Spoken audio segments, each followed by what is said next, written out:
Well, the prosecutors are watching, and not just January 6th federal prosecutors. New York Attorney General Letitia James issued this statement after yesterday's hearing of the January 6th committee. The new details revealed tonight related to January 6th are disturbing. It's my duty to investigate allegations of fraud or potential misconduct in New York. This incident is no exception. Now, that refers to multiple elements of fraud that were discussed in yesterday's hearing, but including, and perhaps most importantly, the possible financial fraud of Donald Trump raising money on the false pretense that the money would be used to legally contest the outcome in the presidential election.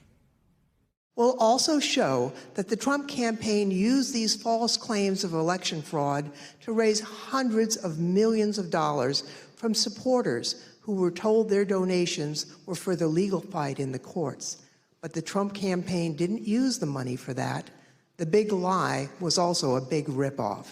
My name is Amanda Wick, and I'm Senior Investigative Counsel with the House Select Committee to investigate the January 6th attack on the United States Capitol. Between Election Day and January 6th, the Trump campaign sent millions of fundraising emails to Trump supporters, sometimes as many as 25 a day. The emails claimed the, quote, left-wing mob was undermining the election, implored supporters to, quote, step up to protect the integrity of the election, and encouraged them to, quote, fight back. But as the Select Committee has demonstrated, the Trump campaign knew these claims of voter fraud were false, yet they continued to barrage small-dollar donors with emails, encouraging them to donate to something called the Official Election Defense Fund. The Select Committee discovered no such fund existed. So, using interstate communication, Donald Trump raised money based on a lie for a fund that did not exist. Our first guest tonight, Harvard Law professor Laurence Tribe, says the big ripoff was itself a prosecutable instance of wire fraud, violating 18 U.S.C. 1343. The penalty is up to 20 years in the federal slammer. The claims that the election was stolen were so successful, President Trump and his allies raised $250 million, nearly $100 million in the first week after the election. On November 9th, 2020, President Trump created a separate entity called the Save America PAC. Most of the money raised went to this newly created PAC, not to election-related litigation. The Select Committee discovered that the Save America PAC made millions of dollars of contributions to pro-Trump organizations, including $1 million to Trump Chief of Staff Mark Meadows' charitable foundation, $1 million to the America First Policy Institute, a conservative organization which employs several former Trump administration officials, $204,857 to the Trump Hotel Collection, and over $5 million to Event Strategies, Inc., the company that ran President Trump's January 6th rally on the Ellipse. All of us here today do not want to see our election victory stolen by emboldened radical left Democrats, which is what they're doing. The evidence developed by the Select Committee highlights how the Trump campaign aggressively pushed false election claims to fundraise, telling supporters it would be used to fight voter fraud that did not exist. The emails continued through January 6th, even as President Trump spoke on the Ellipse. 30 minutes after the last fundraising email was sent, the Capitol was breached.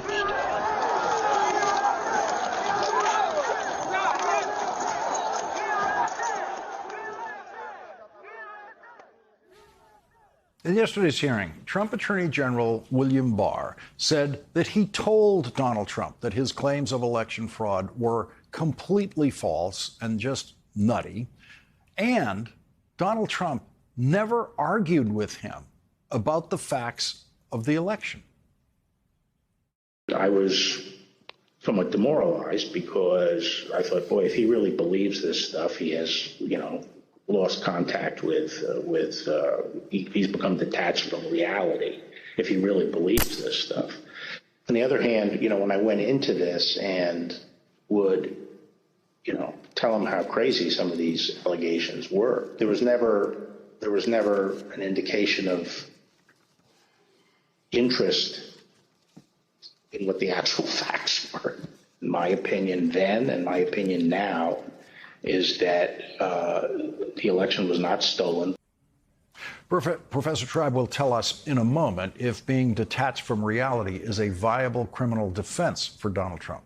The Washington Post is reporting today new details of what was said in the dramatic meeting in the Oval Office on Sunday, January 3rd, during which the then leadership of the Justice Department, along with members of the White House counsel's office, threatened to resign as a group if Donald Trump installed an obscure Justice Department Republican environmental lawyer as the new acting Attorney General. That lawyer, Jeffrey Clark, was in the meeting in the Oval Office, promising the president that if he became acting Attorney General, he would send a letter to elected officials in Georgia and other states won by Joe Biden, telling them the lie that the Justice Department had found fraud in the presidential election in that state, and urge those states to illegally submit a slate of Trump electors to the Electoral College.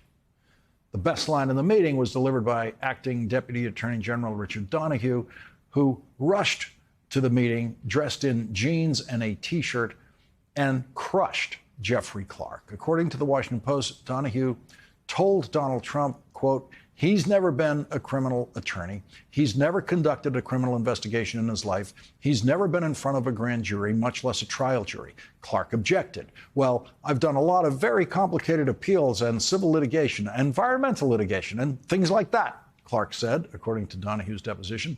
"That's right," Donoghue said. "You're an environmental lawyer. How about you go back to your office and we'll call you when there's an oil spill?" At the end of the meeting, Trump decided not to make Jeffrey Clark the acting Attorney General, saying, "I appreciate you being willing to suffer the abuse, but the reality is you're not going to get anything done. These guys are going to quit. Everyone else is going to resign. It's going to be a disaster. The bureaucracy will eat you alive. And no matter how much you want to get things done in the next few weeks, you won't be able to get it done. And it's not going to be worth the breakage." Clark was shot down by other lawyers in the room when he tried to discuss what authority Vice President Mike Pence would have on January 6th in counting the Electoral College votes. But that wasn't the end of that idea. Attorney John Eastman pushed the idea in the White House of having Mike Pence reject the electoral votes from key states won by Joe Biden. The January 6th Committee Vice Chair Liz Cheney released a video today previewing testimony to the committee about John Eastman. President Trump had no factual basis for what he was doing, and he had been told it was illegal. Despite this, President Trump plotted with a lawyer named John Eastman and others to overturn the outcome of the election on January 6th. To give you a sense of the gravity of these issues, here is a clip of one of President Trump's own White House lawyers, Eric Hirschman, who talked to Mr. Eastman the day after January 6th. It was the day after. Eastman, I don't remember why he called me, or he texted me or called me, wanted to talk with me, and he said he couldn't reach others. And he started to ask me about something dealing with Georgia and preserving something potentially for appeal. And I said to him, "Are you out of your effing mind?" Right? I said, I only want to hear two words coming out of your mouth from now on: orderly transition. And I screamed, I said, "I don't want to hear any other effing words coming out of your mouth, no matter what, other than orderly transition. Repeat those words to me." And I screamed that, and he said, eventually he said, "Orderly transition." I said, "Good, John. Now I'm going to give you the best free legal advice you're ever getting in your life. Get a great effing criminal defense lawyer. You're going to need it." And then I hung up on him.